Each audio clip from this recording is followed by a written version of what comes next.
Tanta pallavolo giocata per i più giovani nella 3 giorni di Bibbione, ma anche arbitri in pantaloncini e maglietta per il 12° Memorial Gamba. Arbitri a confronto provenienti da più regioni questa volta, però in campo e senza fischietto. Esatto, questa volta avete visto gli arbitri in una veste un po' diversa, che non è la solita, quella che siamo abituati a vedere sul seggiolone, quindi a fischiare, ma li abbiamo visti in pantaloncini e maglietta cimentarsi al posto dei giocatori. Questa è una manifestazione dove ormai da 10 anni che Alvise Rizzo con i suoi collaboratori, il Comitato Provinciale di Venezia, organizzano proprio per commemorare un nostro ex arbitro di Serie B scomparso qualche anno fa. Ed è, come si può vedere, una manifestazione molto sentita a livello veneto, ma non solo, perché vengono anche da altre regioni limitrofe e questo ci inorgoglisce. Ed ecco Alvise Rizzo che ci racconta l'importante crescita del torneo e la notorietà che ha conquistato oggi il Memorial. Il Memorial Gabriele Gamba è iniziato un anno dopo la morte di Gabriele come un piccolo torneo. Adesso si è sviluppato, l'abbiamo voluto portare all'aperto. La terza edizione è stata la prima all'aperto, oggi siamo alla 12ª edizione.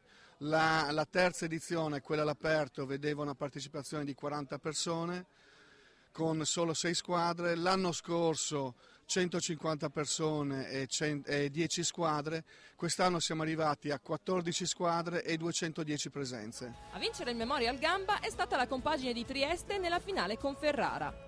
Oltre alla finalità ludica, è molto importante per gli arbitri comprendere la componente emotiva dell'atleta, che si può provare soltanto stando in campo. Sì, diciamo è una cosa molto utile in quanto appunto riesce a trasmettere, diciamo, all'arbitro quella sensazione che prova il giocatore e quindi è una cosa bella perché si riesce comunque a fare una sorta di diciamo così, unione tra le due cose, quindi è una cosa molto bella. In Veneto, assieme al grande numero di arbitri indoor, sta crescendo anche il gruppo arbitrale di beach volley, che ai 25 fischietti attuali vedrà presto aggiungersene probabilmente altri 22. Nella qualità quest'anno siamo stati molto fortunati, abbiamo avuto 2 promozioni, uno di primo livello che è Cristoforetti di Verona e uno di secondo livello che si aggiunge un altro livello, Jacopo Cacco da Treviso, che sarebbe Montenegro da Venezia. In numeri abbiamo 25 già arbitri da 5 anni a questa parte di terzo livello, e poi abbiamo fatto un corso arbitri l'altra settimana a Mezzano a Verona e altri 22 arbitri che poi devono fare il secondo giro del corso per diventare arbitri di terzo livello regionale. Nella 3 giorni di Bibbione gli arbitri hanno assistito anche ad un corso di aggiornamento ed hanno mangiato assieme in barca nella laguna di Caorle, commemorando Gabriele Gamba, arbitro veneziano scomparso all'età di 25 anni.